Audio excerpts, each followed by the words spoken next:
Assalamualaikum warahmatullahi wabarakatuh. Perkenalkan, nama saya Vera Octavia. Saya seorang mahasiswa dari Universitas Darul Ulum Jombang, Prodi Sosiologi di Fakultas Ilmu Sosial dan Ilmu Politik. Pada kesempatan kali ini saya akan memperkenalkan salah satu tokoh sosiologi yang memiliki pemikiran kritis tentang teori konflik.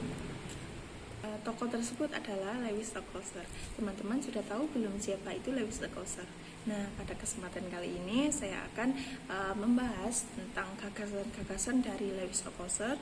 Kemudian saya akan membahas sedikit tentang biografi Lewis Stockhauser, teorinya apa, dan juga contohnya bagaimana. Lewis Stockhauser merupakan pemikir yang banyak melakukan kajian dalam dunia sosiologi dengan melakukan analisis terhadap gagasan George Simmel dan Sigmund Freud. Nah, beliau berkonsentrasi pada berbagai tema konflik, baik konflik internal maupun konflik eksternal. Terdapat berbagai variasi gagasan dari Lewis Stockhauser. Yang pertama ada group binding function of conflict, yang kedua ada safety value, yang ketiga ada konflik realitas, yang keempat ada konflik non-realitas, yang kelima ada konflik terbuka, kemudian ada konflik tertutup, kemudian ada konflik tipe isu, dan yang terakhir ada konflik in-group dan out-group.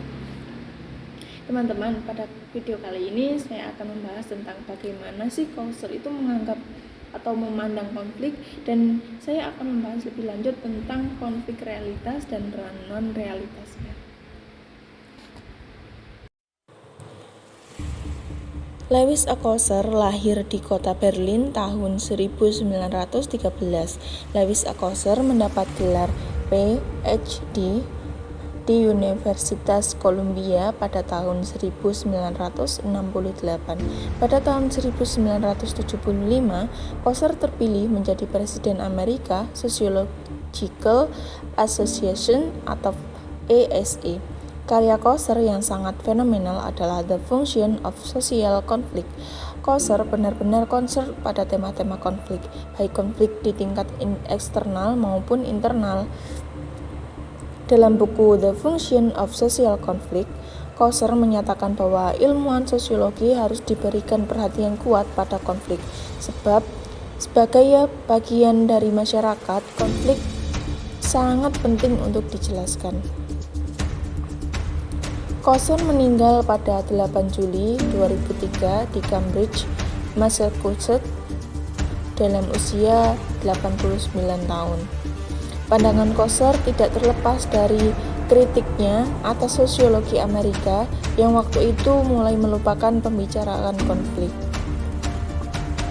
Para sosiolog Amerika yang ramai-ramai mengembangkan fungsionalisme telah menggeser tradisi berpikir sosiologi yang sebelumnya membentuk sosiologi murni menuju corak sosiologi terapan atau applied sosiologi. Dalam bukunya The Function of Social Conflict, Stockhauser mengkritik gagasan-gagasan Parson yang lebih mengupas mengenai keseimbangan dan konsensus dibanding membahas mengenai konflik secara mendalam. Stockhauser menyatakan bahwa konflik sosial seringkali diabaikan oleh sosiolog karena mayoritas seringkali menekankan konflik pada sisi negatif yang meremehkan tatanan dan stabilitas atau perpecahan. Stockhauser ingin memperbaikinya dengan menekankan konflik pada sisi positif, yakni bagaimana konflik itu dapat memberi sumbangan terhadap ketahanan dan adaptasi kelompok, interaksi maupun sistem sosial. Stockhauser mengungkapkan sosiologi konflik itu harus mencari nilai-nilai serta kepentingan-kepentingan yang tertanam secara struktural sehingga membuat manusia itu dapat saling terlibat dalam konflik.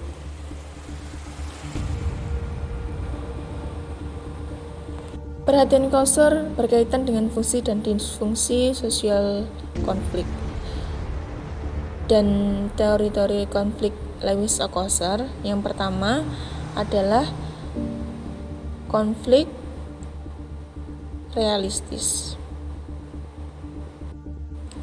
Konflik ini terjadi akibat dari perkiraan keuntungan para partisipan terlihat mengecewakan.